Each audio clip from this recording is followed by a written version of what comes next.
Anita. Je suis membre de l'équipe du MUVACAN et je suis médecin, nantaise depuis 35 ans, avec des racines sénégalaises. Pourquoi vous êtes-vous lancé dans une telle aventure? Eh bien, c'est personnel, c'est une rencontre avec les valeurs du MUVACAN. L'humanisme, le partage, le dialogue entre les cultures, la lutte contre les stéréotypes, ce sont des choses qui m'ont convaincue immédiatement. Et lorsque j'en ai parlé à mes enfants, ils en ont été fiers. Il faut savoir que l'Afrique a une histoire ancienne très importante, des civilisations riches, et que ça n'est pas connu du grand public. Naître et être, qu'est-ce qui vous a passionné dans le sujet? Vous savez, le désir d'enfant, la maternité, l'éducation sont des sujets qui touchent à l'intime, mais qui sont universels aussi.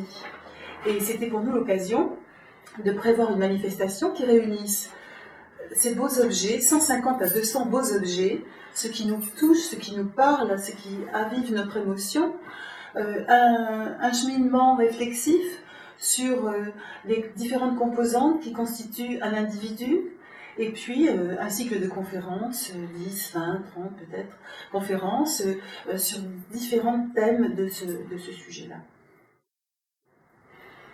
Pourquoi avez-vous besoin d'aide pour cette exposition? Eh bien parce que nous montons en puissance, nous voulons proposer de beaux objets, nous voulons une installation qui soit belle. Nous nous sommes adressés à l'école de design de Nantes.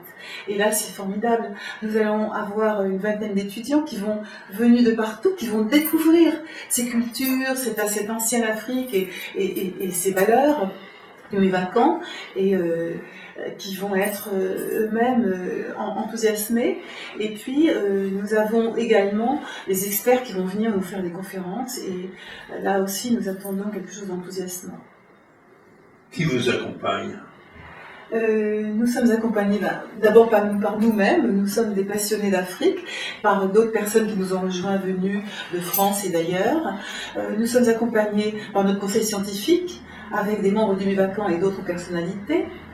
La mairie de Nantes, l'agglomération nous soutient énormément en nous proposant pour la deuxième fois son espace magnifique de Cosmopolis. Les musées, quelques musées nous accompagnent, Nantes, Lyon, Bruxelles, et puis les experts qui acceptent de se déplacer, de venir jusqu'ici pour nous parler des sujets sur lesquels nous les sollicitons. À qui s'adresse l'expo? L'exposition, elle s'adresse aux Français d'ici, ceux pour lesquels il est très important de modifier le regard, qui connaissent mieux l'Afrique. Elle s'adresse aux Africains qui vivent ici. Nous espérons qu'en ressortant de l'exposition, ils seront heureux et fiers de leur culture et apaisés de se rendre compte que voilà, tout cela est connu et partagé par les autres.